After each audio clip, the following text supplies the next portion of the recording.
السلام عليكم ورحمة الله وبركاته.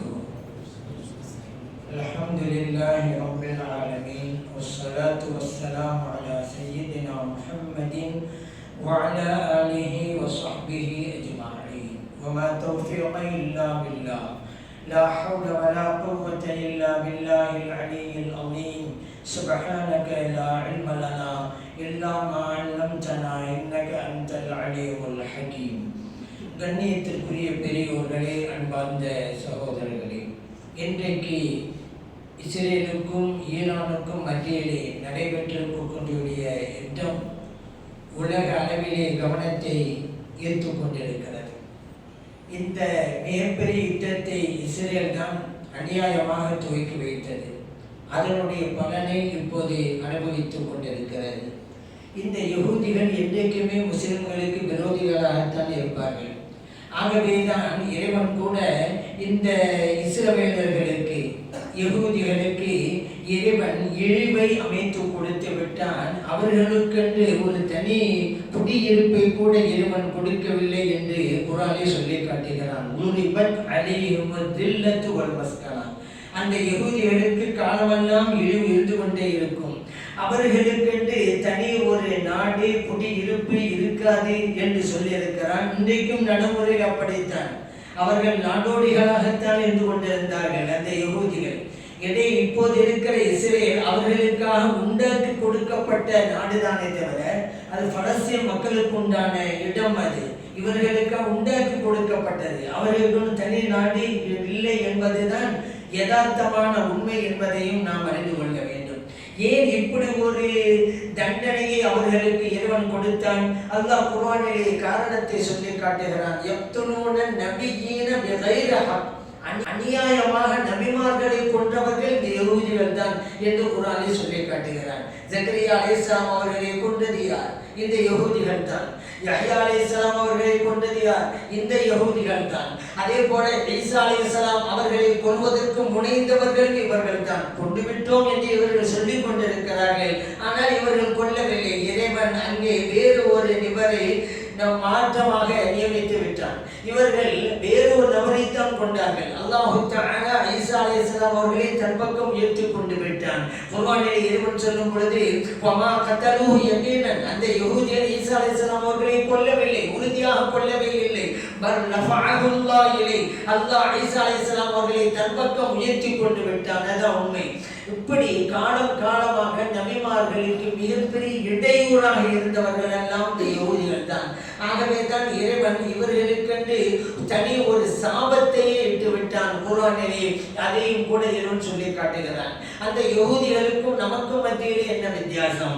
அதே போல அந்த நசாராக்களுக்கும் நமக்கு மத்தியிலே என்ன வித்தியாசம் என்று கேட்டால், இறை தூதர்களை ஏற்றுக்கொள்வதிலே வித்தியாசம் இருக்கத்தான் செய்கிறது.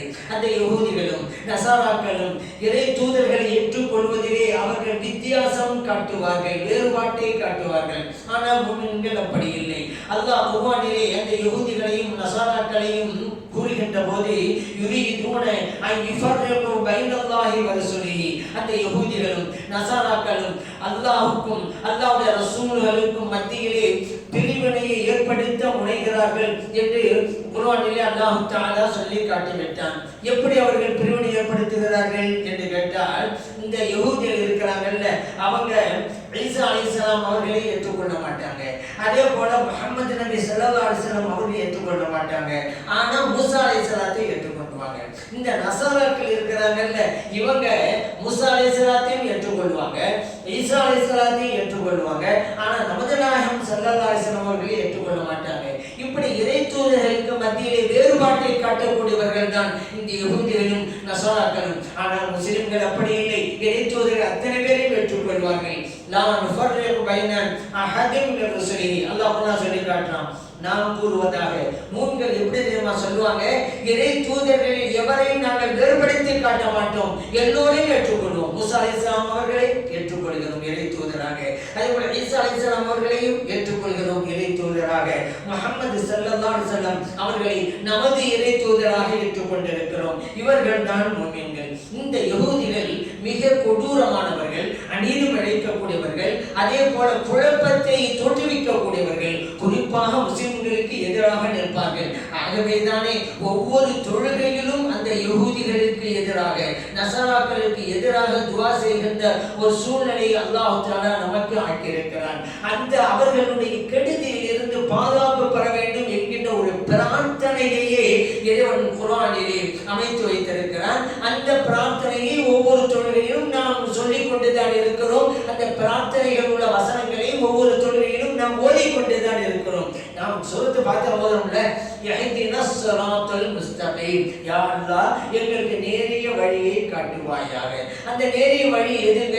அடுத்து அல்லாஹ்வே விவரிக்கிறான். ஸிராத்தல் லதீன அன்அம்த அலைஹிம், இறைவனே நீ யாருக்கெல்லாம் அருள்மழை பொழிந்தாயோ அந்த நல்லோர்களுடைய பாதை எங்களுக்கு காட்டுவாயாக. அதோட முடிச்சிருக்கலாம். அதுக்கு அடுத்து சொன்னாங்க, கைரில் மஹ்தூபி அலைஹிம், யாரெல்லாம் உன்னுடைய கோபத்திற்கு உள்ளானார்களோ அவர்களுடைய வழி அல்ல, அந்த வழி எங்களுக்கு காட்டி விடாதே ரப்பே என்று இறைவன் கேட்க சொல்கிறான்.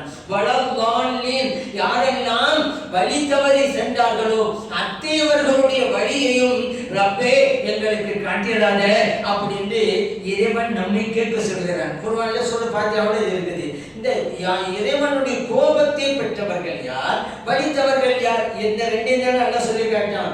உன்னுடைய கோபத்திற்கு உள்ளானவர்கள் அவருடைய வழி எங்களுக்கு வேண்டாம், வழி தவறியவர்கள் அவருடைய வழி வேண்டாம். அப்ப யார் இந்த இருவரும் யார் அப்படின்னு கேட்டா, இந்த கைரில் மஹ்தூபி அலைஹிம் இருக்குதுல, இறைவனுடைய கோபத்திற்கு உள்ளானவர்கள் அப்படின்னு அவர்கள் தான் யகூதிகள்.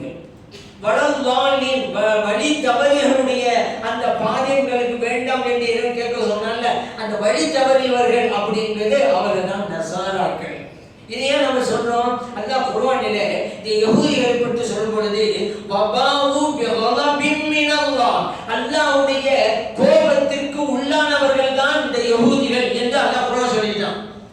இறைவனுடைய கோபத்திற்கு உள்ளானவர்கள், இறைவனே உன்னுடைய கோபத்திற்கு உள்ளானவர்கள் வழி எங்களுக்கு வேண்டாம் என்றால் யகூதிகளுடைய வழி எங்களுக்கு வேண்டாம். அப்ப நசாராக்கள் தான் வழித்தவர்கள். வலல்லாலின் அப்படின்னு சொன்னான், வழித்தவர்கள் நசாராக்கள். ஏன்? அல்லாஹ் தஆலா இந்த நசாராக்களை பற்றி குர்ஆன்ல சொல்லும் பொழுது வலா தத்தபிஉ அஹ்வா கௌமின் கத் ضلூ மின் கபில் வஅல்லூ கதீரா, அல்லாஹ் குர்ஆன்ல சொல்றான், யாரெல்லாம் வழிதவறினார்களோ மற்றவர்களையும் வழிதவற செய்தார்களோ அவர்களுடைய வழியை நீங்கள் பின்பற்றாதீர்கள், அந்த சமூகத்தின் மனோ இச்சைகளை நீங்கள் பின்பற்றாதீர்கள் என்று அல்லாஹ் தஆலா இந்த வசனம் சொல்லி காட்டான். யாரை பத்தி? நசாராக்களை பத்தி. அப்ப நசாராக்கள் என்பவர்கள் கத் ضلூ மின் கபில், வழி தவறியவர்கள், வஅல்லூ கதீரா பிறரையும் வழிதவற செய்தவர்கள். அல்லாஹ் குர்ஆன் காட்டிட்டான்ல, அதனால தான் வலல்லாலின் என்று நாம் சொல்வது இந்த நசாராக்களை தான். நபி ஸல்லல்லாஹு அலைஹி வஸல்லம் அவங்களும் தெளிவா சொல்லிட்டாங்க ஒரு ஹதீஸ்ல, அல்லாஹ் கைரில் மஹ்தூபி அலைஹிம், கோபத்திற்கு உள்ளானவர்கள் சொன்னாங்க. யார்? யகூதிகளாக ஸல்லல்லாஹு அலைஹி வஸல்லம் அவர்கள். அதுபோல வலல்லாலின் என்று அல்லாஹ் குர்ஆன் சொல்றான்ல, வழிதவறி போனவர்கள் அவர்கள் யார்? அந்நசாரா என்கிறாங்க நபி ஸல்லல்லாஹு அலைஹி வஸல்லம் அவர்கள். திருமதியிலே பதிவு செய்யப்பட்ட ஹதீஸ். ஸல்லல்லாஹு அலைஹி வஸல்லம் அவங்களும் அடையாளம் காட்டிட்டாங்க என்பதை நாம் அறிந்து கொள்கிறோம். அப்போ இவர்களுடைய இடையூறுகளிலிருந்து நாம் பாதுகாப்பு பெற வேண்டும் என்பதற்காக இப்படி ஒரு துஆவை இறைவன் கற்றுத் தருகிறான். ஒரு நாளைக்கு ஒரு தடவை அல்ல, பல தடவைகள், அதுவும் சாதாரண டயத்தில் அல்ல, தொழுகையிலேயே கேட்க சொல்லிவிட்டான். அப்படியே எவ்வளவு ஆபத்தானவர்கள் என்று பார்த்துக் கொள்ளுங்களேன், எவ்வளவு ஆபத்தானவர்கள் இவர்கள். அதனால்தான் நல்லா இப்படி ஒரு பாதுகாப்பை கேளுங்க என்று சொல்லி இருக்கிறான். என்னட்ட கேளுங்க, நான் பாதுகாக்கிறேன். சரி, இப்போ உலகம்னு வரும் பொழுது ரெண்டு வகையாத்தான் இருக்கும். யுத்தம் தான் சரி, போர் தான் சரி, ரெண்டு வகையாத்தான் இருக்கும். எதிரிகளுக்கும் பாதிப்பு இருக்கும், முஸ்லிம்களுக்கும் பாதிப்பு இருக்கும். அதுதான் இயற்கை. உலகத்தின் நியதி அப்படித்தான். நபி ஸல்லல்லாஹு அலைஹி வஸல்லம் அவர்கள் காலத்தில் நடந்த யுத்தங்களில் அப்படித்தான் நடந்திருக்கிறது. அது அந்த வகையிலே இன்றைக்கு இஸ்ரேல் நான் தான் உயர்ந்தாள், எங்களை விட திறமையானவர்கள் அறிவாளிகள் இந்த உலகத்திலே யாரும் இல்லை என்று ஒரு பிரமையை தோற்றுவித்துக் கொண்டிருந்தார்கள். அந்த பிரமையெல்லாம் உடைபட்டு போனது, தகர்ந்து போனது. ஏன்? நாங்கள் அயர்டோம்னு ஒன்று வச்சிருக்கிறோம், அது மிகப்பெரிய வான்பரப்புக்கு பாதுகாப்பா இருக்கும். எந்த நாட்டு ஏவுகணை வந்தாலும் எங்க நாட்டுக்குள்ள நுழைய முடியாது, விடாது, அப்படி ஒரு பாதுகாப்புன்னாங்க. ஆனா இப்ப நடந்தது என்ன? டைட்டோமெல்லாம் உடைத்து கொண்டு தான் உள்ள ஏவுகணையெல்லாம் விழுந்துச்சு. அப்ப அவருடைய பெருமை உடைக்கப்பட்டு விட்டது. உலகமும் நம்பிச்சு, ஓ ரொம்ப திறமையானவளோ அப்படிப்பட்ட பாதுகாப்பு வச்சிருக்காங்கடா அப்படிலாம் நினைச்சாங்க. இப்ப அதெல்லாம் ஒண்ணு இந்த யகூதிகள் நபி ஸல்லல்லாஹு அலைஹி வஸல்லம் காலத்தில் இருந்தாங்கல்ல, மதீனா ஷரீஃபிலே இருந்தாங்க. மதீனாவுக்கு இவங்க எப்படி வந்தாங்க? ஏன்னா அங்க இருக்கக்கூடியவங்க எல்லாம் அரபு நாட்டில் உள்ளவங்க எல்லாம் முஷ்ரிக்கீன்கள் தான். அவர்களுக்கு இந்த வேதம் வழங்கப்பட்டவரை யாரும் அசல்ல கிடையாது. ஆனா மதீனாவோட இவங்க எல்லாம் இருந்தாங்க. இவங்க தான் வேதம் வழங்கப்பட்டவர்கள் தான். ஆனா வேதத்தை ஒழுங்காக இவங்க படிக்கல, பின்பற்ற அதுவே விஷயம். ஆனா சொன்னாங்கல்ல, நாம் மூசா அலைஹிஸ்ஸலாத்தை பின்பற்றோம் சொல்லி இருந்தாங்கல்ல. இவர்கள் அரபு நாட்டுடைய பூர்வீகம் அல்ல, இடையிலே வந்தவர்கள். எப்படி நம்ம நாட்டில் இருக்கக்கூடிய இந்த 3 விழுக்காடு இருக்கக்கூடிய ஒரு சமூகம் மந்தேரிகளா இருக்கிறாங்களோ, அந்த மாதிரி தான் இவங்க மதீனா ஷரீஃபுகளுக்கும் மந்தேரிகள் தான். எப்போ? மூசா அலைஹிஸ்ஸலாமுடைய காலத்துல. மூசா அலைஹிஸ்ஸலாம் ஷாம்ல இருந்துட்டு, சிரியாவில் இருந்துகிட்டு தங்களுடைய சமூகத்தை அனுப்பி வைக்கிறாங்க, ஒரு படையை அனுப்பி வைக்கிறாங்க. இப்போது இருக்கிற மதீனா இருக்கிறதுல அது அந்த காலத்துல எதிர்ப்பு பேரு, போங்க அங்க யுத்தம் செய்யுங்க, அங்க யாரையுமே, ஏன்னா எல்லாம் முஷ்ரிக்குகளா தான் இருந்தாங்க, யாரையும் உயிர விடக்கூடாது, எல்லாரையும் அழிச்சு முடிச்சு விட்டு திரும்புவாங்க அப்படின்னு சொன்னாங்க. இவங்க இந்த படையும் போனிச்சு, போய் எல்லாரையுமே அழிச்சிட்டாங்க. அந்த இடத்துக்கு மன்னரா இருந்தாலும் ஒருத்தன், அவங்களுடைய மகன் வாலிபர், இளைஞர், அழகான வாலிபர், அதனால அவங்களை மட்டும் அந்த ஒரு ஆள் மட்டும் முடிவு பண்ணிட்டாங்க. இவங்க சிரியாவுக்கு திரும்பும் போது மூசா அலைஹிஸ்ஸலாம் இந்த உலகத்தில் இல்லை, இந்த உலகத்தில் உபாதாயிட்டாங்க. ஆனா அவர்களுடைய சமூகம் இருந்தது. கேட்டாங்க, என்ன மூசா அலைஹிஸ்ஸலாம் சொன்ன செஞ்சிட்டீங்களா? ஆனா செஞ்சிட்டோம், எல்லாரையுமே கொண்டுட்டோம், ஆனா இந்த இளைஞரை மட்டும் நான் கொண்டு வந்துட்டோம். அப்பதான் அந்த சமூகம் சொன்னது, மூசா அலைஹிஸ்ஸலாமுடைய கட்டளைக்காக நீங்க மாதிரி செய்வீங்க. என்ன சொன்னாங்க அவங்கள்ட்ட? எல்லாரையும் தான் கொள்ள சொன்னாங்க, நீங்க உடா கொண்டு வந்தீங்க. மூசா அலைஹிஸ்ஸலாமுடைய கட்டளையை சரியா நிறைவேற்றலை, திருப்பி வரணும்னு இருக்கக்கூடாது. அப்ப அவங்க சொன்னாங்க, அப்படின்னா எங்க நாங்க யுத்தம் செஞ்சோமோ, மக்களை கொண்டோமோ அங்கே நாங்க போயிருக்கிறோம். அங்க வந்து திரும்ப வந்து குடியேறினவங்க தான் இந்த யகூதிகள்லாம். மதீனா ஷரீஃப்ல யகூதிகள் தான் இருந்தாங்க. ஸல்லல்லாஹு அலைஹி வஸல்லம் மக்காவிலிருந்து மதீனா நகரம் போன போது அங்க இருந்தவர்கள் யார்? யகூதிகள் தானே. இந்த யகூதிகள் மூசா அலைஹிஸ்ஸலாமுடைய காலத்திலிருந்து வந்தவர்கள் தான். இந்த யகூதிகள் என்றைக்குமே முனாஃபிகீன்களாகத்தான் இருப்பாங்க. வாக்கு சுத்தம் இருக்காது, உண்மை இருக்காது, நம்பிக்கை இருக்காது. நம்பிக்கை துரோகம் என்றால் யகூதிகள் தான். வாக்குறுதிக்கு மாறு செய்தல் என்றால் அது யகூதிகள் தான். பேசினாலே பொய் என்றால் அது யகூதிகள் தான், முனாஃபிகீன்கள்.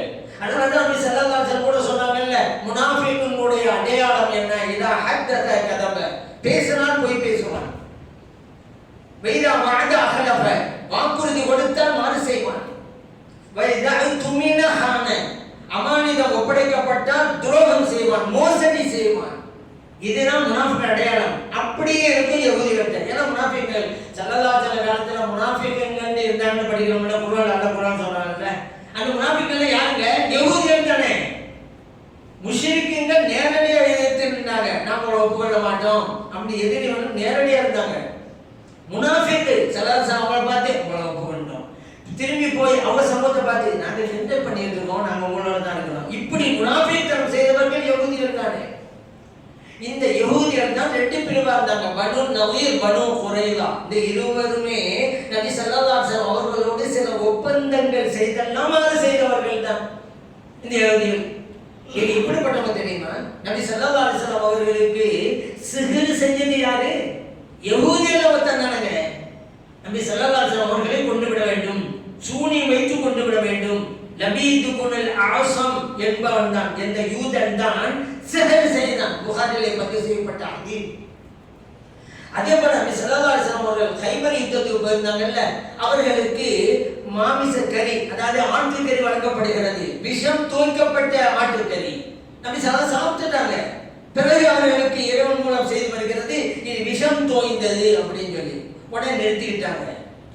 ஸல்லல்லாஹு அலைஹி வஸல்லம் அவர்களோடு சேர்ந்து அந்த கறி சாப்பிட்டவர் மரணித்து போய்விட்டார் அங்கேயே. ஆனால் நபி ஸல்லல்லாஹு அலைஹி வஸல்லம் அவர்களுக்கு எதுவும் செய்யவில்லை. அப்பொழுது ஸல்லல்லாஹு அலைஹி வஸல்லம் அவர்களுக்கு இந்த விஷம் தோய்க்கப்பட்ட ஆட்டுக்கறி வழங்கப்பட்டது யகூதிகளால் அப்படிங்கிற செய்தி புகாரில் பதிவு செய்யப்பட்டது. கைபர் யுத்தத்தில் தான் ஸல்லல்லாஹு அலைஹி வஸல்லம் அவர்களை அன்றைக்கு எதுவும் செய்யவிட்டாலும் கூட அந்த விஷயத்தின் தாக்கம் அவருடைய உடலிலே இருந்து கொண்டே இருந்தது. அதனால்தான் நபி ஸல்லல்லாஹு அலைஹி வஸல்லம் அவர்கள் கடைசி தருணத்திலே சக்கராத் ஹாலிலே இருந்தபோது சொன்னார்கள், அன்றைக்கு எனக்கு வழங்கப்பட்ட விஷம் தோய்ந்த அந்த கரியினுடைய தாக்கம் இப்போது எனக்கு வேதனை அளிக்கிறது. ஆயிஷாவே என்று ஸல்லல்லாஹு அலைஹி வஸல்லம் துணைவியாரிடத்தில் சொன்னாங்க. என்னுடைய கழுத்தினுடைய எலும்புகளில் அதனுடைய வேதனை இப்போது நான் உணர்கிறேன் என்றார்கள் நபி ஸல்லல்லாஹு அலைஹி வஸல்லம் அவர்கள். சரி, இப்படி ஒரு கொடுமையான செஞ்சது யார்? இந்த பனூ நதீர் அப்படி ஒரு சமூகம் சொன்னவன் ஸல்லல்லாஹு அலைஹி வஸல்லம் ஒரு குறிப்பிட்ட பிரச்சனைக்காக பேச போயிருக்கிறாங்க. அந்த சமூகத்திட்ட அந்த யஹூதி சமூகம் பனூ நதீர் அப்ப திட்டம் போடுறாங்க. ஸல்லல்லாஹு இருக்கும் பொழுது அவங்க தலைக்கு நேரம் கல்லை உருட்டி விட்டுருவோம் அப்படின்னு. ஆனா அல்லாஹ் செய்தி அறிவிச்சிட்டான். அதனால பாதுகாப்பு பெற்றாங்க நபி ஸல்லல்லாஹு அலைஹி வஸல்லம் அவர்கள். அந்த காலத்திலேருந்து இதுவரைக்கும் யஹூதிகள் முஸ்லிம்களுக்கு கடுமையான பகைவர்களாகத்தான் இருக்கிறாங்க. இந்த யஹூதிகள் விரோதிகளாக இருக்கிறாங்க, கடுமையான எதிரிகளாக இருக்கிறாங்க. யஹூதிகள் எதிரிகள். அந்த நிலையில தான் அல்லாஹ் குர்ஆன்ல சொல்லிட்டான்ல, லதஜிதன்ன அஷத்தன் நாஸி அதாவத்தன் லில்லதீன ஆமனூ அல் யஹூத வல்லதீன அஷ்ரகு. மூமின்களுக்கு உலகத்துல பல எதிரிகள். ஏன்னா சத்தியத்துக்கு எதிராக எப்பவுமே எதிரி இருந்து கொண்டுதான் இருப்பாங்க. பொறாமை காரணம், அவங்களுக்கு ஏற்படுகிற ஆபத்தும் இழப்பும் காரணம், அதனால எதிரி இருந்துட்டு தான் இருப்பாங்க. ஆனா அல்லாஹ் குர்ஆன்ல சொல்றான், கடுமையான எதிரிகள் யார் தெரியுமா? அல் யஹூதுங்கிறான். அஷத்தன் நாஸ் அதாவத்தன், மக்களில் பகைமையால் மிகவும் கடுமையானவர்கள் அல் யஹூத், யஹூதிகள். அடுத்து அல்லாஹ் சொன்ன வல்லதீன அஷ்ரகு, முஷ்ரிக்கீன். மற்ற எதிரிகள்லாம் பரவாயில்ல, சமாளிச்சிடலாம். ஆனா இந்த ரெண்டும் ரொம்ப மோசம் என்று அல்லாஹ் குர்ஆன் சொல்லியிருக்காங்க. வல்லதீன அஷ்ரகு முஷ்ரிக்கீன்கள் அப்படின்னு சொன்னா இன்னைக்கு நம்ம நாட்டில் இருக்கிறாங்க காவிகள், இவர்களைத்தான் அது குறிக்கும். ஏன்னா முஸ்லிம்களுக்கு கடுமையான ஒரு பகை உணர்வை வைத்திருக்கிறார் என்பதை அவ்வப்போது வெளிப்படுத்திக் கொண்டே இருக்கிறார்கள். இன்றைக்கு ஆட்சி கட்டில் இருக்கக்கூடிய காவிகள் அந்த பாவிகள் தான். ஏன்னா எத்தனை சட்டங்கள் நீங்க பார்த்துருக்கலாம்ல, முத்தலாக்கு சட்டம், குடியுரிமை திருத்த சட்டம், இன்றைக்கு சமீபத்தில் வக்ஃப் போர்டு திருத்த சட்டம், இதெல்லாம் யாருக்கு எதிரானது? முஸ்லிம்கள் எதிரானது தான். எந்த வகையிலாவது முஸ்லிம்களுக்கு குடைச்சல் கொடுத்துக்கிட்டே இருக்கணும், இடைஞ்சல் வழங்கிக்கிட்டே இருக்கணுங்கிறதுல ரொம்ப கண்ணு கருத்துமா இருக்குது இந்த காவி கூட்டம். அவங்கள தான் அல்லாஹ் சொல்றான், முஸ்லிம்களுக்கு மிகவும் கடுமையான எதிரியார் முஷ்ரிக்கீன்கள், யஹூதியர்னு ஃபர்ஸ்ட் சொன்னான் அல்லாஹ். அது பிறகு சொல்றான், இப்ப புரியுதா இஸ்ரேலுக்கு இங்குள்ள காவிகளுக்கு இங்க தொடர்பு? இஸ்ரேலுக்கு இங்க உள்ள காவிகளும் ரொம்ப ஆதரிப்பாங்க. ஏன்? ரெண்டு பேரும் இப்படித்தான் இருப்பாங்கன்னு எல்லாம் சொல்லிட்டாங்க. படைத்த ரப்புக்கு தெரியும் அல்லவா முஸ்லிம்களுக்கு நாமத்தினாளர்கள் எப்படி இருக்கும் அப்படிங்கிறத அதான் சொல்லலாம். ஆனா சாமானிய இந்து சகோதரர் இருக்கிறாங்கல்ல, அவங்கள இல்ல, ரெண்டு வித்தியாசம் இருக்கு. சாமானிய இந்து சகோதரர் நம்ம நாட்டில் மாமா மச்சான் உறவு அப்படின்னு சொல்லுவாங்க. மாமா மச்சங்களாக வாழ்ந்துட்டு இருக்கிறோம். நீங்க கூட கேட்கலாம், என்ன மாமா மச்சான் உறவு சொல்றாங்க? உண்மையிலே அந்த உறவு தான். ஏன்னா இஸ்லாத்திற்கு மாறினாலே உறவு என்பது மாறாதுங்க. ஒரு தம்பி இஸ்லாம் வந்துட்டாரு, அண்ணன் இஸ்லாம் வரலன்னு வச்சுக்கிறேங்க, அவர் முஸ்லிமே இவர் காபிரி, அதனால அண்ணன் தம்பி இல்லைன்னு சொல்ல முடியுமா? அண்ணன் தம்பி அண்ணன் தம்பி தான். பாப்பா மகன் வச்சுக்கிறோமே, உம்மா மகன் வச்சுக்கிறோமே. மகன் முஸ்லீம் ஆயிட்டாரு, உம்மா இஸ்லாத்துக்கு வரல, வெவ்வேறு மதம் தான். ஆனா உறவு அண்ணன் இல்லாம போமா? உம்மா அம்மா தான், மகன் மகன் தான். ஆனா வாரிசுரிமை அடிப்படையில் சொத்துல பங்கு கிடைக்காது, ஏன்னா மார்க்கம் வேறுங்கிறதுனால. ஆனா உறவு முறை மாறாது. அதனாலதான் இந்த இப்போது இருக்கிற முஸ்லிம்கள் எல்லாம் என்ன அரபு நாட்டில் வந்தவங்க இல்ல, நம்ம நாட்டுக்கு பல தலைமுறைக்கு முன்னால, பல நூற்றாண்டுகளுக்கு முன்னாலே இஸ்லாம் வந்தது. இங்க இருக்கக்கூடிய வேறு மதத்தை சார்ந்தவன்னா பாக்குறாங்க, இஸ்லாம் நல்ல மார்க்கமா இருக்குது, கொள்கைகள் அருமையா இருக்குது, கோட்பாடுகள் ரொம்ப அற்புதமா இருக்குது, கலாச்சாரம் ரொம்ப நல்லா இருக்குது. இதெல்லாம் பார்த்து வியந்து போய் தானே அந்த மக்கள் அந்த மதத்திலிருந்து விடுபட்டு இஸ்லாத்துக்கு வந்தாங்க. இந்நாட்டு மக்கள் தானே, இந்த நாடு நமக்கு சொந்தமான மண் தானே. நம்முடைய கோட்பாட்டை மாற்றி கொண்டு விட்டார்கள். இதுவரை இருந்தே தேவையில்லை, அதுல சமத்துவம் இல்லை, சகோதரத்துவம் இல்லை, நம்ம அடிமைப்பட்டு கிடக்கிறோம். இதுக்கு ஒரே தீர்வு இஸ்லாம் தான். இஸ்லாம் பார்த்தோம், அதனால இஸ்லாம் வந்தாங்க. இப்போ கூட இந்த தமிழ்நாட்டில் சில கிராமங்கள் இருக்குது, அங்கெல்லாம் முஸ்லிம்களை முஸ்லிம்கள் சொல்ல மாட்டாங்களே, இஸ்லாம் ஆனவங்க. அவர் இஸ்லாம் ஆன விரும்பாங்க. ஏன்னா முன்னால நூற்றாண்டுக்கு முன்னாலே இஸ்லாம் ஆனவர், இஸ்லாத்தை தழுவியவர், அந்த கருத்துல இன்றைக்கும் அந்த வார்த்தை பிரயோகிக்கப்படுகிறது. ஆனா சிட்டிகளெல்லாம் முஸ்லிம்கள்ங்கிறாங்க, இஸ்லாமியர்கள்பாங்க. ஆனா கிராமங்களை இஸ்லாம் ஆனவங்க தான் சொல்லுவாங்க, ஏன்னா இஸ்லாத்துக்கு வந்தவங்க தான். அதனாலதான் மாமா மச்சான் உறவு இப்படியே பல நூற்றாண்டு முன்னால போனா மாமா மச்சான் உறவோட தான் நிற்கும். இப்ப இப்பதானே மதத்தால் வேறுபட்டு நிற்கிறோம். உறவுங்கிற அப்படிதானே. அதனாலதான் மாமா மச்சங்களா பழகிட்டு சொல்றது. அதனாலதான் இங்க இருக்கக்கூடிய இந்த முஷ்ரிக்குகள் வேற, ஆனா காவிகளா இருக்கக்கூடிய முஷ்ரிக்குகள் அதைத்தான் அல்லாஹ் குர்ஆன்ல சொல்லி காட்டுறான். முஸ்லிம்களுக்கு என்றைக்குமே இவர்கள் மிகப்பெரிய பகைமை உள்ளவர்களாகத்தான் இருப்பார்கள் என்று. அதுல யஹூதிகள் பார்த்தோம்ல, அவன் யஹூதியின் நோக்கம் என்ன? முஸ்லிம்களுக்கு ஏதோ ஒரு வகையில இடைஞ்சல் கொடுக்கணும் அப்படிங்கிறதுக்காக. உலகத்துல எந்த நாடும் அணு ஆயுத நாடாக இருக்கக்கூடாது, அது ரொம்ப கண்டிதமா இருக்கிறாங்க. ஆனா பாகிஸ்தான்ல இஸ்லாமிய நாடுன்னு சொல்ல முடியாது. ஆனா முஸ்லிம்கள் நிறைந்த நாடு. அப்ப எல்லா இடத்துலயும் அப்படித்தான் இருக்குது. ஒரு சில நாடுகள்ல தான் இஸ்லாமிய சட்டம் இருக்கு. மத்தெல்லாம் முஸ்லிம்கள் நாடு அப்படின்னு சொன்னோம்.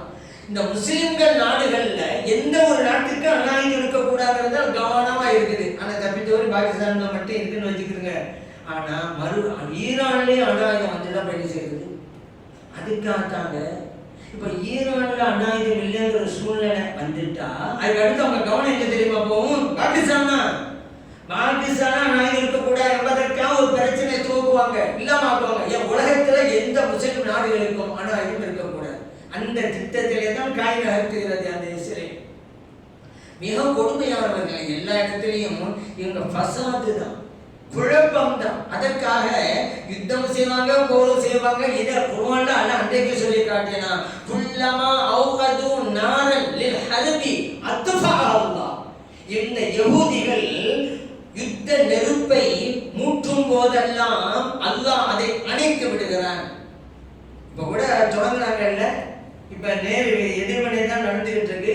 அப்படிதான் நடக்கும். இவங்களுக்கு இதே வேலை தான். இந்த மண்ணுலகில் குழப்பத்தை தோற்றுவிப்பார்கள், அதற்காக வரிந்து கட்டுக்கொண்டு செயல்படுவார்கள். அல்லாஹ் லா யுஹிப்புல் முஃப்ஸிதீன். இத்தகைய குழப்பவாதிகளை அல்லாஹ் விரும்ப மாட்டான். அல்ல நேரடியா சொல்லிட்டான். அப்படி குழப்பம் பண்ணதுனால தானே ஜெர்மனியில இருந்த ஹிட்லர் இந்த யஹூதியெல்லாம் கொத்தா கொண்டாருல்ல. அன்னைக்கு வரலாற்றில் எழுதுவாங்க, ஹிட்லர் இனப்படுகொலை செய்தார் எழுதுவாங்க. ஆனா இனத்தை தான் அழிச்சாரு, கொத்தா கொண்டு வராங்க. அவரே அரசாங்கத்தில் இருக்கும் போது குழப்பத்தை தோற்றுவித்தார்கள். அவருக்கு எதிராக இவர்கள் சதி திட்டங்களை தீட்டினார்கள். முடிவுக்கு வந்தாரு, இந்த கூட்டம் நம்ம நாடு இருக்கக்கூடாது, அழிச்சார்ல. ஆனா கொஞ்சம் பேர் விட்டுட்டு போயிட்டாரு. அதை அவங்கதான் விவகாரம் பண்ணிட்டு இருக்கிறாங்க. அவரே சொன்னாருங்க, நான் சில பேரை விட்டு செல்கிறேன், யஹூதிகளில் எல்லோரும் அடிக்கல, சில பேர் விட்டுட்டு போறேன். ஏன் தெரியுமா? பிற்காலத்து மக்கள், அடுத்த தலைமுறையிலே வருகின்ற மக்கள் இந்த யஹூதிகள் யாரென்று புரிந்து கொள்ள வேண்டும் என்பதற்காக சிலரை நான் விட்டு செல்கிறேன். அதனால விட்டுட்டு போனார். இப்ப புரியுறோம்ல எவ்வளவு கொடூரமானவர்கள் என்று, எவ்வளவு ஆபத்தானவர்கள் என்று. இதுல வேற இந்த அமெரிக்கா எப்பவுமே கள்ளக்கூட்டி எடுத்தார். இஸ்ரேலும் அமெரிக்காவும் பின்னாடி இருந்துகிட்டு நீங்க செய்ய சொல்றது, சில கட்டங்கள்ல நேரடியாவே இறங்குறது. இப்ப அதான் பின்னாடி இருந்துகிட்டு ஆதரவு கொடு. அப்ப இப்ப அமெரிக்கா ஆதரவு இல்லாம இஸ்ரேல் செஞ்சிருக்காருங்க. ஆனா நாங்களும் இறங்குவோம், ட்ரம்ப் அறிவிக்கிற நாங்களும் இறங்குவோம். ஆனா ரஷ்யா அறிவிச்சிருச்சு, புதின் அறிவிச்சிட்டாரு, நீங்க அணு ஆயுதத்தை காரணம் காட்டி இந்த யுத்தத்தை அணு ஆயுத யுத்தமாக மாத்திராதீங்க. அணு ஆயுதம் இருக்காது, அதான் நோக்கம். அப்படி போனாங்க கடைசியில் இங்க இறங்கே வைங்க. அப்ப இன்னொரு நாடு அவங்களுக்கு ஆதரவாக, இன்னொரு நாடு உங்களுக்கு ஆதரவாக, இன்னொரு அவங்களுக்கு ஆதரவாக உலக போர். அணு ஆயுதத்தை காரணம் காட்டி கடைசியில் அணு ஆயுத போரா மாதிரி மக்கள் அழிந்து போவார்கள். நீங்க கடத்தில் இறங்காதீங்க. அப்படியே ரஷ்யாவுடைய அதிபர் சொல்லி இருக்கிறாரு. இப்ப இவங்க ஒரு பொய், ட்ரம்ப் பொய் சொன்னாரு. என்ன? இந்த ஈரானுடைய உயர் தலைவர் ஆயத்துல்லா கொமேனி அவர் இப்போது ஒளிந்து கொண்டிருக்கிறார். அவர் எங்கே ஒளிந்து கொண்டிருக்கிறார் அது எங்களுக்கு தெரியும் சொன்னாரா. அடுத்து ஈரானுடைய வான் பரப்பு எங்கள் கையிலே இருக்கிறது, எதா இருந்தாலும் எங்கள் மீது செய்ய முடியாது சொன்னாரா. எல்லாமே போயிட்டா போயிட்ட. இவர் சொன்னது பிறகுதான் ஆயத்துல்லா கொமேனி அறிவிப்பு செய்யறாரு, பகிரங்கமா மக்களுக்கு மத்தியில் அறிவிப்பு செய்யறாரு. இந்த எதேச்சாதிகாரத்தை எதிர்த்து நிற்போம், சரணடைதல் அப்படிங்கிற எங்க வரலாற்றிலே இருக்காது, இனியும் இருக்கா போவதில்லை அப்படின்னு சொன்னார்ல. எங்களை நீங்க மிரட்டினீங்களாக்கா மிரட்ட பாணியில் தான் நாங்களும் பதில் கொடுப்போம் சொன்னார்ல. நீங்க ஒளிந்து கொண்டீங்கன்னு சொன்ன பிறகு வெளியில் வந்து சொன்னாரு, எப்படி சொன்னாரு? அப்ப சொன்ன ட்ரம்ப் சொன்னது பொய்யா போயிட்டா. அடுத்து என்ன? ஈரானின் பாதுகாப்பு எங்கள் கையில் இருக்கிறது அப்படின்னு சொன்னா இப்ப 2 நாளுக்கு முன்னாடி விழுந்துச்சுல, எல்லா உலகத்திலே பேசிட்டு இருக்காங்கல்ல, இஸ்ரேல் புலம்பிக் கொண்டு இருக்குதுல, அலம்பிக் கொண்டு இருக்குதுல, ஏவனை வீசிட்டு விட்டார்கள், அது மருத்துவமனையில போட்டு விட்டார்கள். அடே அப்பா, நீங்க உங்களுக்கு மட்டும்தான் மருத்துவமனையா? கசாவுல மருத்துவமனைகளாக தேடி தேடி கொண்டு போட்டீங்களங்க, பெண்களையும் குழந்தைகளையும் அழிச்சிங்கள. எத்தனை மருத்துவமனையில போட்டீங்க? அப்போ உங்களுக்கு ஒன்னாதான் கொண்டு வருமா? இப்படி மருத்துவமனையில் ஏவுகணை வீசியது சர்வதேச போர்க்குற்றம் இஸ்ரேல் சொல்லுது. அப்ப நீங்க கசாவுல செஞ்சது என்ன? சர்வதேச போர்க்குற்றம் இல்லையாது? அப்ப உங்கள்கிட்ட என்ன, அடுத்தவங்களுக்கு ஒண்ணு நமக்கு ஒண்ணு நினைச்சுக்கிறது. தனக்கு வரும்போதுதான் உண்மை புரியுது. இப்ப நான் என்ன கேட்கிறேன், ஈரானின் பாதுகாப்பு எங்கள் கையில் சொன்னார்ல அமெரிக்க அதிபர். இப்ப அவர் சொன்னதுக்கு பிறகுதானே இப்ப ஏவுகணை விழுந்திருக்குது இஸ்ரேல்ல. அந்த ஏவுகணை எங்கேயிருந்து வந்துச்சு? ஈரான் தானே புறப்பட்டுச்சு. ஈரான் உங்க பாதுகாப்பு இருக்கீங்க, அங்கே தானே புறப்பட்டு வந்துச்சு. சொல்றதெல்லாம் பொய். இத தனக்குன்னு ஒண்ணு, அடுத்தவங்களுக்கு ஒண்ணு, இவர் அப்படியே தான் வண்டி ஓட்ட நினைக்கிறாங்க. அதனால முஸ்லிம்கள் இந்த யகூதிகளை எல்லா வகையிலும் வெல்ல வேண்டும். இந்த அநாயுதம் அப்படிங்கிறது மட்டுமல்ல, அநாயுதத்துல எப்படி நாம் இவரை எதிர்த்து நிற்க வேண்டும், அதுல ஈரான் ரொம்ப கரெக்டா இருக்குது. இப்ப சில பேர் கூட சொல்லுவாங்க, என்ன ஈரான் ஷியாக்கள் நாடாச்சாங்க, அதுக்கு எப்படிங்க நாம ஆதரிக்கிறது அப்படி சில பேர் கேட்கறவங்கலாம் இருக்கிறாங்க. இப்போது நடைபெறுகிற யுத்தம் ஷியாக்குடைய கொள்கை சரியில்லை, அதனாலதான் நாங்க போர்த்தொடுக்கும் இஸ்ரேல் சொன்னீங்க. இப்போ கொள்கை கோட்பாடு இல்லைங்க, இஸ்லாம் இஸ்ரேல் இதுதான். ஏன் ஈரான் அடிக்கிறாங்க? அவர்களுடைய கொள்கை சரியில்லை, கோட்பாடு சரியில்லைங்களா? அதே அவன் பார்க்கிறான். முஸ்லிம்கள் அப்படிதான் பார்க்கிறான். கசாவுக்கு கூட இந்த இஸ்ரேல் அடிச்ச போது உலகத்தில் உள்ள சுன்னி ஜமாத்து ஷியாக்கள் அல்லாத நாடுகள்லாம் இருக்குது, என்ன ஆதரவு கொடுத்துச்சு? ஈரான் ஆதரவு கொடுத்துச்சு. என்ன சுன்னி ஜமாத்துங்கிறீங்க? உணர்வு வேணும். சுன்னி ஜமாத் சொல்லிக்கிட்டு எல்லாம் கண்டு காணாம தான் என்ன பணக்கார நாடுகள்லாம் கண்டு காணாம, எல்லாம் அமெரிக்காவுக்கு அடிமைகள். அவன் நம்ம எதிர்த்தா நமக்கு ஆட்சி போகணும். சவுதியில அப்படித்தானே, அமெரிக்கா ஏத்தாலும் அவ்வளவுதான், சவுதியில மண்ணா இருக்க முடியாது. ஜனநாயக ஆட்சியில் கொண்டு வந்துடுவான் அவன். என்ன ஓட்டு ஓட்டு போடல, தேர்தல் நடக்கல, நீங்கெல்லாம் எப்படி தலைவராக இருக்க முடியும்? ஜனநாயகம் இல்லைங்கிறதுனால கொண்டு வந்துடுவான். அதுக்காக வேண்டிய அவனுக்கு அடிமையா இருக்குது சவுதியெல்லாம். இப்ப அதனால பலஸ்தீன் மக்கள் ஆதரவு முடியாது. எங்க இஸ்லாம் தான் நம்ம பார்க்கணும். அதே போல பாகிஸ்தான் அவனுக்கு குறியாக இருக்குது. காரணம் என்ன? அவன் சுன்னி ஜமாத் நாடு அப்படின்ட்டா அதெல்லாம் கிடையாது, முஸ்லீம் நாடு, அவ்வளவுதான். முஸ்லீம் நாட்டா முஸ்லீம்கள் நிறைந்த நாடு, முஸ்லிம்கள்லாம் அதிகம் உள்ள நாடு. அப்படிதான் இஸ்லாமிய நாடு எங்க இருக்குது? சவுதியிலே இல்லாம போச்சு. சவுதியிலேயே இப்போதைக்கு இஸ்லாத்துக்கு எதிரான சம்பவங்கள், நடவடிக்கை எல்லாம் நடந்துட்டு இருக்கு, அந்த மாதிரி எல்லாம் போயிட்டு இருக்கு. ஆனா இஸ்லாமிய நாடு அப்படின்னு சொல்றதுக்கு 100% சொல்றது இல்லை. ஆனா முஸ்லிம்கள் நாடு, முஸ்லிம்களுடைய நாடு எதுவும் இருக்கக்கூடாதுங்கிறது கவனமா இருக்கணும். அதனால யகூதிகளை வெல்வதற்கு உண்டான தகுதியையும் திறமையும் நாம் வளர்த்துக் கொள்ள வேண்டும். ஆயுத பலத்தால் மட்டுமல்ல, பொருளாதாரத்திலும் தான், கலாச்சாரத்திலும் தான், அரசியலிலும் தான் இந்த யகூதிகளை வெல்ல வேண்டும் என்கின்ற நோக்கமும் அந்த தேட்டமும் முஸ்லிம்கள் இருக்க வேண்டும். அத்தகைய நல்ல சூழ்நிலையை எல்லாம் வல்ல இறைவன் நமது அனைவருக்கும் தந்தருவானாக. ஆமீன். அல்ஹம்துலில்லாஹ்.